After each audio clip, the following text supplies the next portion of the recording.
Good morning, good afternoon, good evening, wherever you are in the world. We are back with another Neurodiversity Stories, and we're here to share more awareness around neurodiversity. Guys, I say this every week, and it never fails. We have had an incredible lineup of guests, and today we have another phenomenal guest. We have Christine Ramsay, who I am absolutely thrilled that she can spare the time to come and speak to myself and you guys today. You're going to really be delighted with my guest today. So, why are we here, and why have I created Neurodiversity Stories? I'll put my big teeth back in. So, why are we here? So, my name is Darren Clark, and I'm a global neurodiversity consultant, and I work with organizations globally to promote their brands within marketing and awareness for neurodiversity. So, we do this every single Friday at 11 a.m. UK time. We're always looking for more guests. So, if you're interested in joining us and being talked to by me or interviewed, whatever you want to kind of say or share your stories, and please do get in touch. And like I said, we put this out at 11 o'clock every single day, every single Friday, UK time.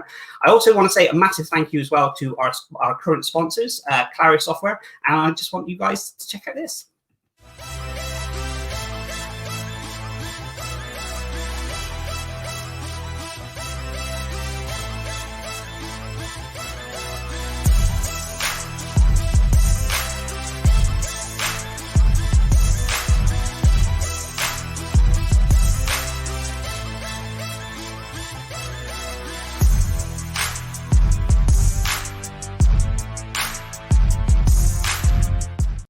So guys, Clary Software, they develop assistive technology software for people with disabilities such as print and reading, with reading difficulties like dyslexia, to help them achieve all they can. Their blurb and all the information will be in all of the notes that we do, but please do connect with them and try them out. Fantastic software. So guys, over to, before I introduce my guest, I want you guys as well to introduce yourselves and let us know where you're tuning in from. I know that we have people from Kenya, Argentina, America.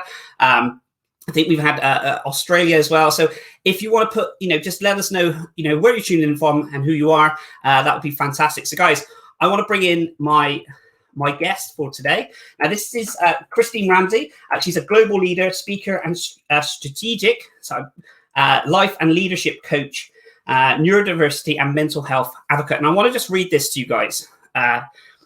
This is something that Christine sent to me, and I find it really powerful. And I want to share this with you, and I hope I give it justice. So we have the power to change how we see neurodivergent humans and how neurodivergent humans see themselves. In this talk, we guide neurodivergent humans to unlock their inner genius and superpowers through a holistic approach to well-being, which shatters mental health stigma and enables neurodivergent humans to feel seen, heard, valued, celebrated, and loved. So they may continue to thrive and contribute their unique gifts to the world. One starting way is to tackle the limiting beliefs and practice mindfulness and positive affirmations. Now, one, I'm really impressed I was able to read that. But secondly, wow, when I first read that, I found it so powerful. I've printed it off. I'm actually going to stick it on my kind of vision board, because I found that was really inspirational. So guys, without further ado, I'm going to introduce you to Christine.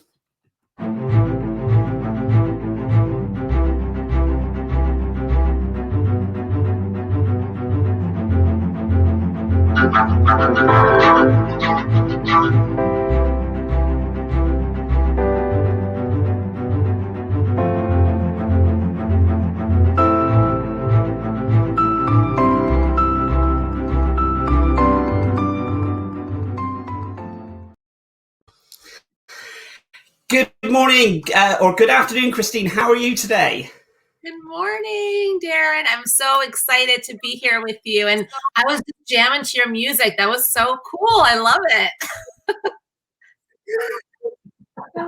I kind of wanted to kind of put together some kind of videos and kind of make it upbeat music. So that was my choice and something I created. So I'm pretty proud of that. 6 a.m. here in U.S. time, so I needed a little bit of music jam in the morning, so that was great. What time is it there, Christine? It is what time is it there in the U.S.? It's 6 a.m. Wow. Okay, so again, massive thank you for getting up so early, and I do apologize for messaging you. I must have messaged you around sort of 3 a.m.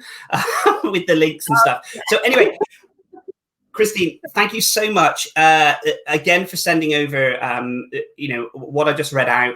Again, having spending the time with us and getting up so early. Christine, I'm a massive fan of the stuff that you're doing around neurodiversity and the content that you're sharing. It'd be great if you could just introduce yourself and tell the listeners a little bit about you. That would be amazing. No, I'm so inspired by you as well, Darren, and all that you're doing for neurodiversity. So good morning, good afternoon, everyone. I'm so excited to meet you. I wish I could see faces, but please always know you can reach out afterwards. But yeah, a little bit about me. I say my life why. I think you started with your life why, Darren, around, why you're doing this. And it's the same for me. Mine's all around, how can we really create a unified world where neurodivergent individuals are seen and heard, valued, and celebrated and loved. Like what I said in that statement, because that's how humanity can thrive. This has been my personal why. I'm a DEI practitioner to start, but how I got into this was actually because of my son.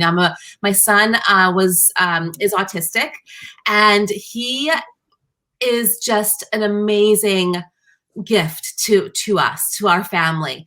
And I see so much beauty that comes from his brain, from the differences that he brings.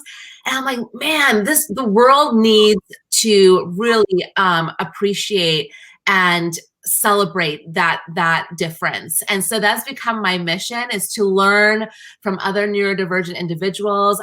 I became a life coach, life and leadership coach, specifically for neurodivergent individuals, as well as their allies. So whether it's their leaders, their parents, their spouses, because it's collectively together that we can all help each other thrive. And so I'll stop there. No. Honestly, I find it incredibly fascinating. So what, if you don't mind sharing, what age is your son? So he's 8 at the moment, and so he was kind of officially diagnosed at 3 years old. He was nonverbal until 5. And again, like I go back to, he is my reason why I was meant to do what I was to do in this world. And I actually have a family history of also amazing neurodivergent individuals in my life. And so, whether it's been ADHD, OCD, I mean, there's so much breadth to neurodiversity. It's not only autism, right? Like the dyslexia and there's just so much power to these neurological differences that, again, it's often unseen, it's invisible, right? Most oftentimes. And there's so much stigma around it. Like I was just reading a statistic, again, these stats change all the time, but what I've last read was 1 in 8 people in the world globally are neurodivergent, have these differences. Wow. And experience, again, what I've read, they experience exclusion, they experience just stigma. They don't want to talk about it. Many actually go beyond, into their adult years, never even getting diagnosed, right? Because they're, whether it's their culture or just their upbringing, or, they didn't find the resources, or their culture didn't accept the fact that these neurological differences are appreciated, and celebrated. And so there's just so much work to be done, right? To elevate, to bring awareness, acceptance, allyship, just so much work to do to continue on this journey of really elevating these voices. Absolutely. And you mentioned around the kind of the age, kind of the age barrier, and it almost feels that you get to a certain age and, that diagnosis then, I don't know, like I remember my diagnosis at 36, 37, and it was purely, it became this kind of interesting kind of, what is this? It wasn't the fact that I kind of joined, I was employed and then suddenly they were rolling out kind of neurodiversity training or anything else like this. And I thought, oh, maybe I'm, dyslexic or have ADHD. So it was more, investigative for me to find out around my own diagnosis. But you are right that I suppose we get to an age, maybe, and then there either needs to be a point or a trigger, or it just goes undiagnosed for a long, maybe forever. No, and what I find, especially in my life coaching, is a self-acceptance piece, right? It's like for so long, what I hear a lot of neurodivergent individuals say, it's like I was always kind of considered the weird one, or like, the one that I just didn't. I always felt like I was alone. Like, am I the only one that thinks this way? And it's like there's so much beauty in that, and part of that comes with self-acceptance and doing the inner work on ourselves. Yeah. And that's why I'm so passionate about life coaching, because I ask a lot of deep questions, because it's not only the society around you, but also what you believe that's true to you. And for so long, that narrative in a neurological brain has been kind of just all over, like saying, wait, I'm not this, I can't do this, is what society has been portrayed upon it. And so anyway, I love purpose is like that belief around you are loved, you are amazing, your unique brain is your inner genius. And like, I love that you're gonna put that on your vision board, Darren, because that is what it's definitely going on, honestly. Absolutely. With regards to, I'm really intrigued, when you say about the deep questions that you ask, and I can imagine that's quite an emotional journey that someone's going on, because you're almost, breaking away from the normality of what you perceived is normal in the sense of, when I say normal, I mean, the way that you dealt with situations. And then it's a case of, well, actually, you kind of delve into that person. I can imagine that can be quite an emotional process. It is, and that's where the kind of the journey begins, right? When you're ready to do that inner work, and with a guided, professional coach, right? So, like I always say, there's many people in your life that you could need. It could be, it's not only one person, right? You need. I find like there's like a team, right, that you need behind you to really help you elevate. So it could be, your family, understanding, from society, right? Like having a life coach potentially, or other, it could be also a therapist, or, a psychologist. Like there's so many team of people, because again, I talk about this because I'm a mental health advocate. So I never shy away. If we need to find a psychiatrist, a psychologist, it is okay. We want that team. So I think that it's a team of people that really care. And then as well as you are part of that equation to say, let's come together and help you thrive. That's how you can reach your full potential, and we're all here to contribute our unique gifts, and we all need a team to get there. So I'll have one aspect to that team is through this life coaching, where again, going deep within ourselves, asking the questions, and it's I help them do the work. Like, I'm not giving them advice. I'm really just asking these empowering questions. And it's so important. That element is so important. If we think about, if we went, say, business terms, I guess, and we're looking for, a coach or a consultant in some aspects, they do, they offer fantastic within what they're offering, but the value really comes with, what someone can kind of unearth themselves, and, some of their ideas and some of the answers that they can find. I've just found over the years, it's been that those elements have been really, really, really powerful. I guess we're always kind of looking for someone to just give us all the answers quick. We're in this world now where everything's done instant. We want, if I know in my household, if the broadband speed drops within a nano, it's everyone's kind of upset. But as you mentioned, delving into someone and getting someone to give these answers can be incredibly rewarding. And again, it's a team, right? We need like a team of people. We need the people to also give advice. Like, so I just find that this has been kind of my strengths, really asking with curiosity, and this is kind of where my passion lies, where I can really help neurodiversity. So that's why I wanted to kind of kick off maybe an exercise around positive affirmations, and I actually have a tool. So if people want to actually go there and and say, what's a positive affirmation I can use today? There is a tool on my website. So if you go to igniteinclusion.com, I have a tool that actually can create your own positive affirmations. So Darren, like if you wanted to actually create yours and put it on your own vision board, you can go there. But that's a start. Like I remember I'll share with you a story because this is how powerful positive affirmations are. Please. So when my son again was diagnosed, for me, I was just learning about autism and the beauty around neurodiversity. And my grandmother, she was 55 years old and came to the United States. We're Armenian, and coming to the U.S., right? She didn't know a word of English. She had to start over really with her life. Like, can you imagine, right? Being 55 and saying, I'm going to start in a whole new country I know nothing about and don't even speak the language. And she was just a phenomenal woman. And when my son, she's just, was so wonderful with him. They were best friends. Even when he was nonverbal, she would always tell him, Zach, you are out of the ordinary and you're simply extraordinary. You're exactly what this world needs. That was her line. And she would say this, of course, in Armenian, but when you translate it to English, that's what the saying is.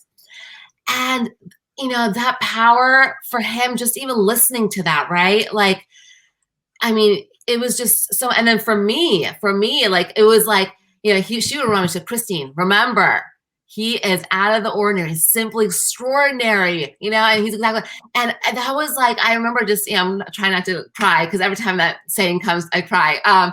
So when she passed away 2 years ago, this power of like affirmations are so important, like, I am enough. I am loved, and so saying these to yourself, like I can control my own happiness, right? Like, there's so much power to that. So every morning, what I do with my son before he goes to school, I say, what's the positive affirmation for today?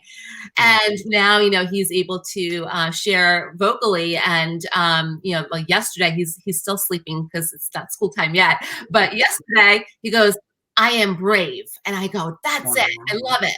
And I'm going to do that too. I'm going to be brave with you today. And so there's just so much power to starting the day with a positive affirmation or a mindfulness practice, right? Like breathing techniques, very, very important to stay centered. I do yoga with my son. Like every morning we get up, we do our yoga, we do our breathing together.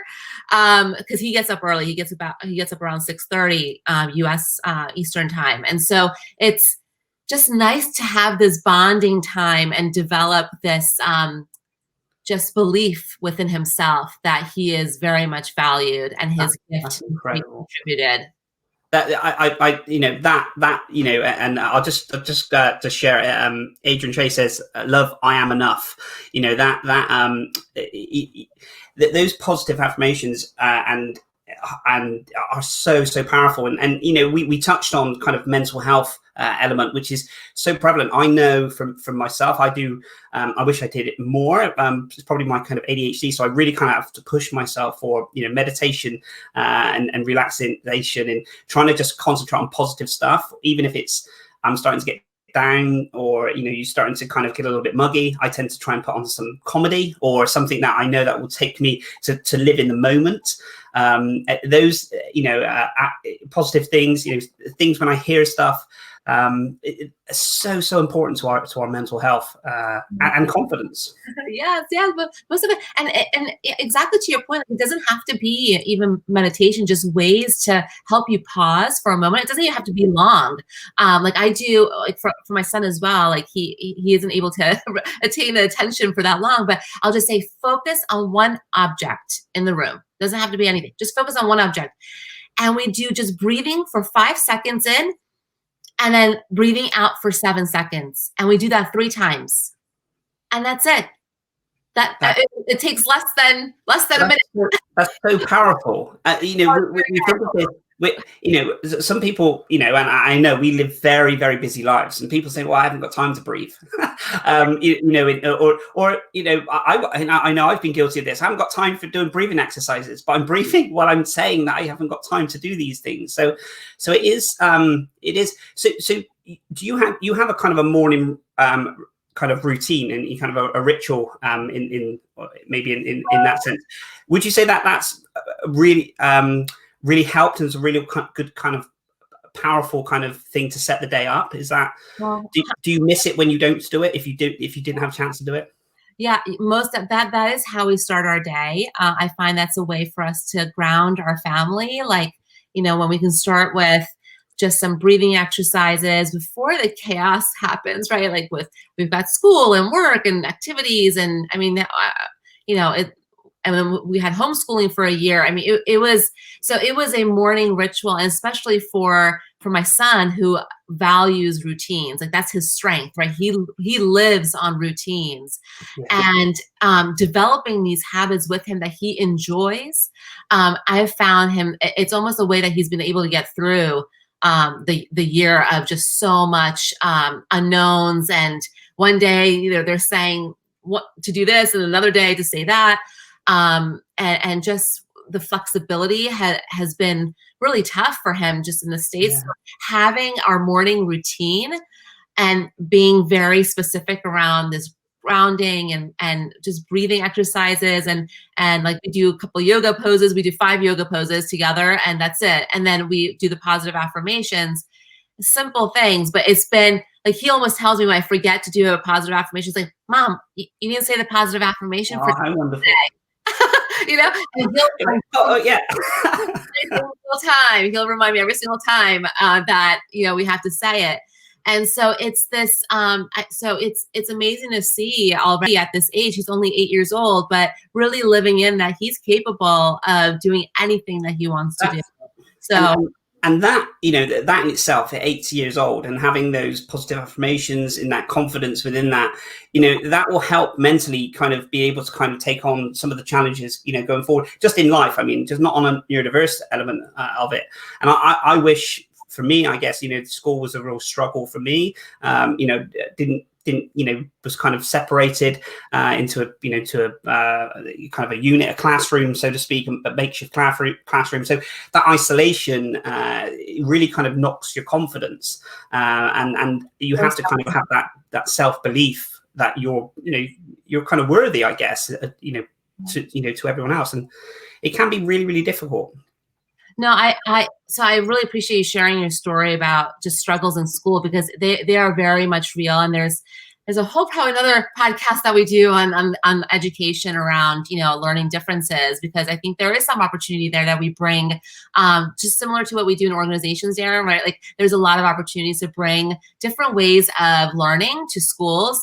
I'll share with you another quick story, if you don't mind, about schools, because I think that mindfulness, not only does it have to be, from my perspective, again, needs to be a practice that we do in organizations as adults. Like we forget to breathe, we forget to, right, pause, even in moments, right? Like when we all have biases, right? Like taking these intentional pauses and asking ourselves, like, what perspective am I missing in the room? Like what can I, what question can I ask with curiosity? I mean, these are all mindful moments, right, that we have to do in organizations better, but also needs to happen in schools. Like I'll share a quick story with my son, like, because he also has sensory dysfunction. So for him, which many autistic individuals also have, for him, when he was starting preschool, so this was a preschool that I decided I wanted him to go into a typical classroom with other neurotypical children. Yeah. And he was the first, neurodiverse child at this school. And I said, I'm going to bring in an aide. So I was very fortunate enough to have a autistic support aide that attended the classroom. So for me, I was like, okay, well, we have a trampoline or a whole section, a yoga ball that has ways for him to, be able to take that stimulation a little bit so that he could focus in the class. They're very accommodating. Like, of course, we'll have him, on the side, do that before he joins circle time. So on the first day of school, I am so nervous. I'm going, okay, I've got all the supplies there. I've got my aide there. Okay, like, how is he going to do? So I'm looking and peeking through the window. And this is where the magic happens. And this is where I use the story of diversity, equity, and inclusion, because diversity, first of all, the school was very much accommodating, right? Saying this is the first time we're having a neurodivergent child in our school. We are welcoming it. The principal was like, we want him here. We want him to thrive. So, right, bringing diversity into the school, number one. Second, the equity. They were very much like, well, we unfortunately can't provide that, but we can give the equity. So providing supplies, so we had the equity there in the classroom to give him. We had the aid. We had, different ways. We had like a lap dog where we would put like a toy lap dog so you could help focus, right? So we had all these things in the classroom. But this is where the magic happens. On the first day, he's starting to do these yoga poses and jumping on the trampoline. We had a mini trampoline there. And instead of the teacher saying, okay, Zach is doing that in the corner while we're doing circle time, what does she do? She says, you know what, everyone, stop what you're doing. We're gonna all do what Zach is doing. We're gonna do meditation and we're gonna do some yoga poses. And so all the kids are like, yes, they're all like doing breathing. They're doing little 4-year-olds are doing yoga poses, right? And Zach, again, he was nonverbal at the time. He was laughing. He was like just having such a blast. And that's the inclusion part, right? Like he felt that he belonged on the first day. So the power of that equation, right? And that's what I want in every classroom. I want every child, right? What you experienced, Darren, back when you were like, you were just saying, I would love to kind of dig into more about that, but like that needs to happen more. That needs to, question how can we, instead of separate, right? Like all do this together and learn. And there is value to doing it together because that's absolutely incredible. That warms my heart. To that element, you don't realize how much that helps that individual. To have that inclusion element. I think the isolation element, the separation side of it. I know we've had some amazing previous guests, and they've given us kind of an analogy on why some people have the separation, why people don't. And for me, I guess it was, when I say separation, they come in and they say, well, actually, you're not going to be doing this lesson. You're going to be going and getting support in another lesson. But for me, it was a case of, for 5 years with my secondary education, was separation. I think I was allowed to do PE, so physical education, drama, and arts. Those were the 3 lessons that I was allowed to do. The rest of the lessons were technically kind of highbrow, so maths, English, humanities, geography, science, all eliminated through a choice of that I wasn't a disruptive child. It was just when I got there, I was kind of just didn't get it. And I guess they just, at the time when I went to school, we're talking kind of 1980s, early 1990s, there was an element where, it probably just looked like I was disruptive or I just wasn't trying. So the separation element can really, really affect a child's confidence. Yes. There's just so, Darren, I really hope that you can be that voice too, to share that experience with universities, I don't know if you do much around with schools, but certainly I think there's a huge opportunity to continue doing more of that work across the community. A massive advocate for education, and I think I've spoken to just over 80,000 students over the past 6-7 years. So I don't, and this is where I, like yourself, I see the positive in the situation. I understand the situation and I respect the decision, but I kind of move on and try and see the more positive elements, within life. So I'm a massive advocate for education and awareness and trying to bring that neurodiversity element into the schools and understanding. So I don't hold any ill feelings. Well, that's what I love about just about yourself, Darren, what you do, because it's when times when we can that's how we can stay mentally resilient, right? Is when we're able to take our situations and really like give back and find ways to help bring awareness, whether it's change. So similar to you, with my son as well, like, I was like, how come we're not celebrating Neurodiversity Week, right? Like that was in March in our school. And I was so thankful. I was like, I'm going to send an email to our school, district. And all of a sudden there we are, I'm meeting with our new chief diversity officer. And he's like, we're going to do it for the entire district. So there we are, we're celebrating, Autism Awareness and Acceptance Month. I don't even say awareness anymore, but this is for the entire district. And now we have Dr. Temple Grandin, who is, one of the most, well-known autistic individuals who's done so much great work coming on Friday to our school. I mean, it's just fantastic where change happens, right? With one person saying, why, and challenging that and saying, let's celebrate these differences as well. And so you can, whether it's yourself as an advocate, whether you are a neurodiverse person, you can start that. You can, have the power, feel like you have the power to. Absolutely. No, and that's truly wonderful. And I guess, a lot of the work that we do with, organizations, and I always say whenever an organization will contact myself and say, can you help us with neurodiversity? Can you help us with awareness? Can you help us? It's almost all these different questions. And I always say, the first thing we need to do is to start the conversation, because once you can start the conversation, then you can know exactly what you need to do to kind of try and help and support. And you hit the nail on the head. Exactly. Why aren't we celebrating this? Why aren't we talking about this? And then from that one conversation, those things happen. That's incredible. Yes, it's so true, right, Darren? Just one comment. I mean, just what you've started with all the work that you're doing, and one story at a time, you're giving a platform for people to share their story, their perspective, because we all have different dimensions to ourselves, different experiences, just different ways of even looking at neurodiversity, right? Like there's so many layers to us.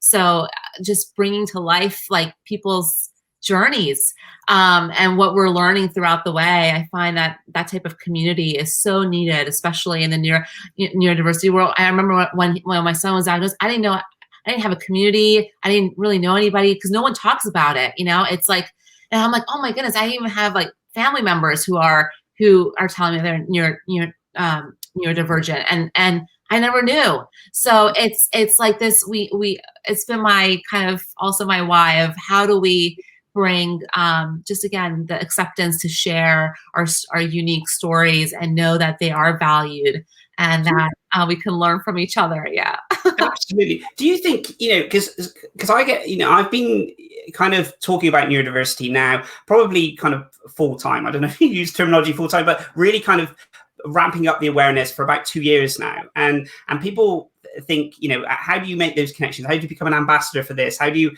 do, all these things? And I think it just starts small. I mean, and not, completely understanding that each and every person can do, it doesn't have to be jumping on a plane, flying out to Kenya, and putting on an event or anything. It could just be starting a conversation in, not just, but, having a conversation in the school, or having a conversation with a student, having a conversation, and then it's amazing. It's like a seed in a flower. It just grows. It just grows and grows and grows. Oh, exactly. So true. It's, there's a saying where it's like, I think Mother Teresa said it, where it's like you drop a pebble, one pebble, and you can see the rip into the water, and then you see the ripples of just continue on. So it's like with a one drop of a small pebble into the water, you're creating a change that's creating ripples, and that's so true. Like again, it's that one small action, that one small conversation that you have that can affect a person who then affects another 5 people, who does another 5 people, and then it becomes this ripple effect where all of a sudden now it's now the community talking about it. Similar to again what happened in our school district. It was like not only myself, but there was a couple of us that brought up the attention, and all of a sudden we're like, whoa, this is now the entire district that is celebrating, and it's so encouraging because that can be in an organization, right? It can be in so many different avenues where so if there's someone out there today, right, it's like, okay, if you're at work or wherever you are, what are you going to do today to start or throw in that little pebble to create that ripple effect for not only for yourself or for others around neurodiversity? And so you're so right. The whole point of these, when I started these neurodiversity stories was, kind of literally just to kind of start the conversation and hear people's stories around neurodiversity, but also their thoughts and kind of how they're, some of the challenges that they find, some of the success that they have. And I'm a big believer in taking stock, I guess. I mean, and kind of stopping. I never used to be. I used to be grow, fast. And there's still an element of that to me. But I always kind of try and take stock and think, okay, so what have we created? What can we do? How have we helped? What can we do better? What can we, move forward on? And I think those elements, and I guess you don't realize how much something has grown until people reach out. I totally, I mean, yeah, I'm similar that way, Darren. It is, sometimes we're so focused on, because we're so passionate about this work, right? It's like, what do we got to do next? What do we got to do next? What do we got to do? And just stop and think about, wow, look at the ripples that we've just created, right? And like really appreciate and celebrate the moments that that we're having, in those. So I totally hear you with that piece. And just like with the term neurodiversity, right? Like that came from Judy Singer, I believe, back in, I think it was 1990s, right?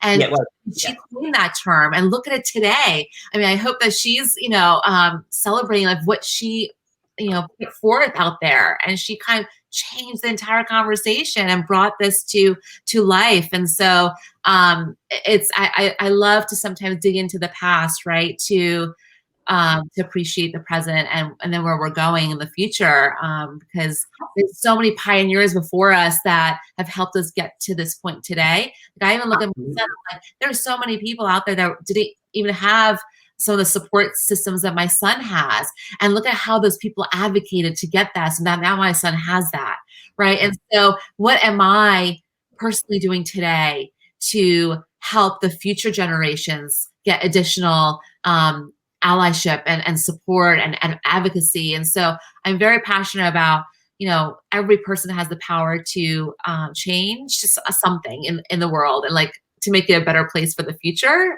and for the present. And so it's so interesting to see all that journey unfold. I completely agree. And I guess, I guess I didn't realize how, when I kind of found out about dyslexia and ADHD and neurodiversity, I went on kind of a bit of for a whole year, it kind of went crazy, created a gala ball, flew to Kenya, Malawi, America, all these different things that we did. And I guess I wanted to understand dyslexia is in entirety, how it kind of is supported in different countries. And we were meant to be shooting a documentary, but with the current situation, that's kind of put on hold at the moment. But it wasn't until I went to Kenya and I met Phyllis and Nancy, who run the Rare Gem Talent School, and then Jaranji, who runs an organization in Malawi. When I was able to kind of go over to Kenya and Malawi and understand how dyslexia is perceived over there, they're really kind of. I felt in a way, they're doing phenomenal jobs, but they're really kind of banging their head against the wall with the whole structure and the industry over there, purely because of the awareness, because it just doesn't deem. We're very fortunate in the UK. Yes, there's still lots to be done, and we have some amazing organizations. I feel we're very fortunate in some aspects, but when we go to Kenya and Malawi, they're really early on in the start of their journey. Well, it's fantastic. I think that's just so fantastic to, bring your expertise there. And again, you're throwing in the ripple, right, of creating putting in the small pebble to create that ripple for them. And sometimes that could be scary, right? It's like, well, I cannot change the world. Yes, you can. Through one action, you can. Because look, you've already started a conversation there that's leading to a potential documentary to share their stories. And so I certainly think that there has to be more access and more opportunities, and so we can have a part in that. And I feel like it's our almost a humanity, like a duty for us to do that. I can't sleep at night when I know what am I doing to help neurodiversity in that sense, because the access part, the equity part, really sometimes lose sleep over that, because I look at my son and the equity that he's had. And then many, many places that don't have those resources, right? Like, and it's through various aspects, and that's, to me, not okay, right? So what can I help in that equation to provide more opportunities for other children? Absolutely. And I guess, for me, I've been amazed with I love connecting people with people. I know, and we've had this conversation, we don't know all the answers, we don't have all the answers to everything, but it's amazing when you can kind of own that and you say, look, I don't know, I can, but however, and then something pops up and you go, actually, this person would be great to connect with this person. And then you see that flourish, and the help that it gives is that in itself is your why, really, isn't it? Right. Most definitely. It's the collaboration of people.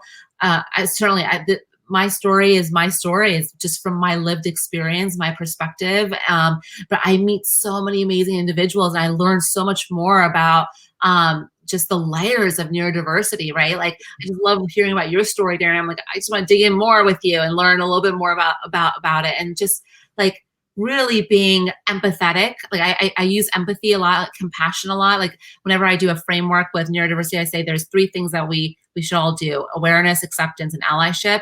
And part of the acceptance piece is like, how are we really truly showing up every day with compassion and empathy? Like if we can all start conversations there, right, through compassion for ourselves, compassion for others, and compassion within just, again, conversations. Like we learn so much through that piece. And so I say really, start every conversation with empathy and understanding of that other person's perspective. I couldn't agree more. I'm just going to share Adrian's comment because I think it's really lovely. Adrian Chase, it says, Christine, I love your energy and your self-belief in how you think and live.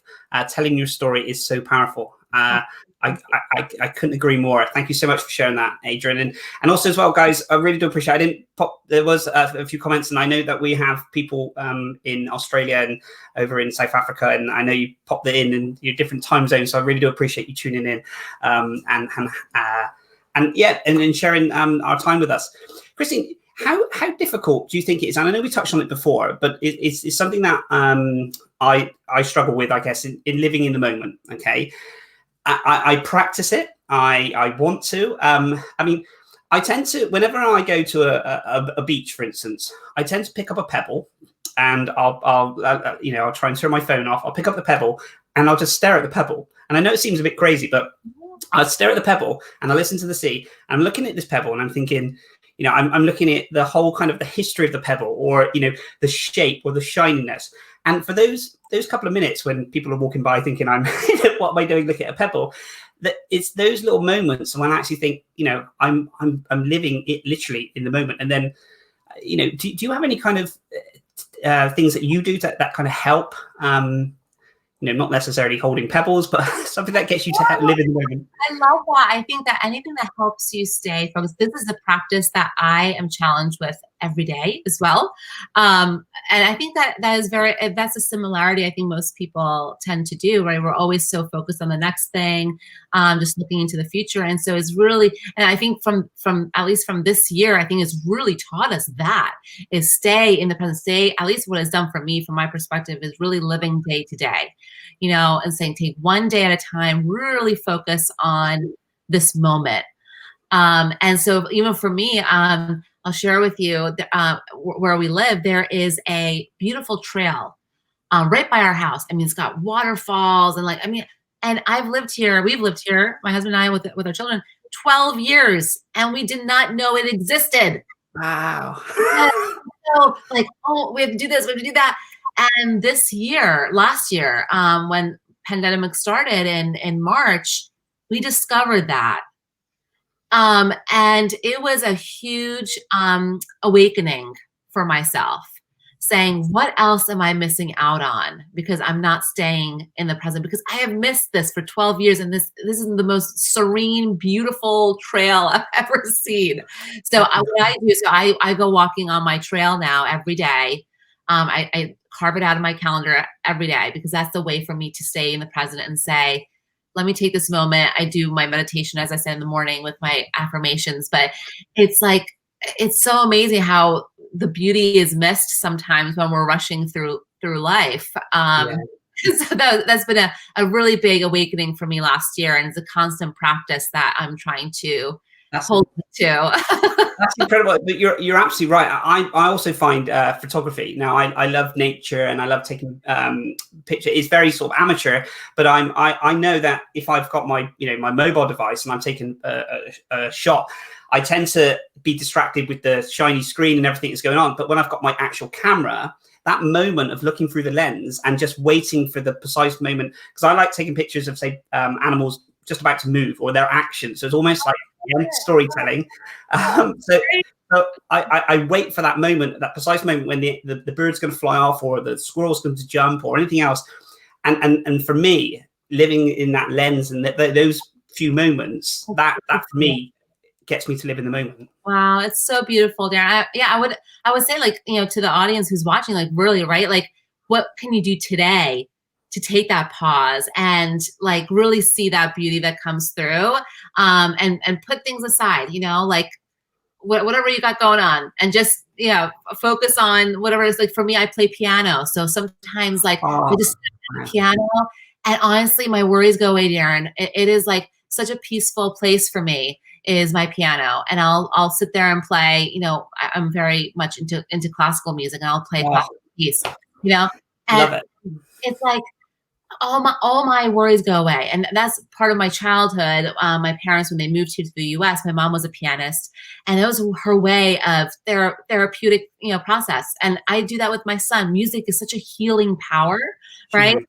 Huge. And so whether it's music or nature, like I find that anytime that we take a pause, like find ways that bring that type of joy in your life, through creative outlet that is it's something. Do you know what? It's something that I've always wanted to learn. I used to play around with the keyboard when I was a child, and piano is definitely something that I'm definitely going to be investing my time in. And classical music, I am a massive fan. Classical music for me is like an hour's worth of meditation in 5 minutes. It just feels.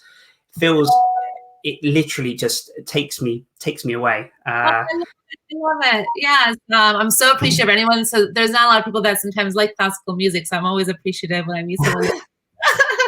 I've shared this before, just ever so quickly. So I listen to classical music when again, with the sensory side of it, for me, if I'm in large, noisy places, I then need to kind of go away and kind of center again and get some kind of quiet time. So I tend to put classical music in. So when I'm working as well, I tend to listen to classical music, but it's always just the instruments. And then when I'm out walking and it's a bit more upbeat, then it'll be words. And so it's a different level of classical music that I tend to listen to. So yeah, I love that. And that is so beautiful that you figured that out for yourself, Darren. I would say, like, for people who haven't done that, like, explore that, because like, even there's a lot of places that we go, right, and there isn't moments where you can take that pause. Like I remember my son, like we were challenged. We couldn't take him a lot of places because there was no sensory, like, centering area. So what we find is we're trying to be creative and find these opportunities and moments where we can take this pause and really, like, we would bring our music with us, or have a quiet space that we would find. But yeah, it's knowing that you need that. That's gonna fuel you for the rest of the day. Absolutely. And being very diligent, right, around taking that for yourself, because that's really important for self-care. I think it's kind of, I think it's that self-taught. I was kind of trying to find ways of being able to, because I would go to events, or I would do other things. And I think, my goodness, I felt really kind of overpowered. And I thought, well, maybe it's this, maybe it's that. And then I found a solution. Noise defect, headphones that block out a lot of the outside noise were the best investment ever for me, because it just literally it took me away from the moment for 5-10 minutes to then kind of regroup and come back. Yes, I'm so glad that it does that for you, because we have them as well, and it's been so wonderful to just block out and just have the moment for yourself that's very peaceful and centering. So absolutely. Christine, we're coming up to our time. I know when we came on before we went on live, we said we can speak all day, and I know we so many similarities and so many things that we could talk on, and I haven't even touched on a lot of the questions that I was going to ask. So it'd be amazing if I could invite you back at some point on stories. And but I hope you've enjoyed being on the stories. Thank you so much, Darren. This has been an amazing conversation. And yes, I feel like we can talk all day long, and maybe next time we bring our pianos together, we'll do a little lesson. You'll be a lot better than I would. Maybe I need to sharpen up and get practicing. Oh, that'd be fun. No, we'll jam out. But thank you so much. It's been such a pleasure just talking to you, and thank you for all the work that you're doing around neurodiversity. And I love just being a champion for the people that come to you, and for the audience that you have. So thank you so much for having me. You're most welcome, Christine. If someone wants to connect with you, how can they connect? So I'm on LinkedIn. You can type in my name, Christine Ramsay, or you can go to my website, igniteinclusion.com, and all my information is there. My Instagram, Facebook, LinkedIn. So and I will put all of Christine's details into the links, and then we do repurpose this into onto YouTube, and then we create a podcast as well. So if you're watching on YouTube or listening on podcasts, please do reach out to Christine and connect. It'd be amazing. Christine, thank you so much indeed for your time, and it's been absolutely amazing. And I hope you have an incredible rest of the day. Thank you so much for getting up so early to join me. I'm up, so no worries. It was an energizing way to start my day. So thank you so much. Fantastic. Thank you so much, and I will see you soon. Cheers. Bye-bye. Bye, everyone.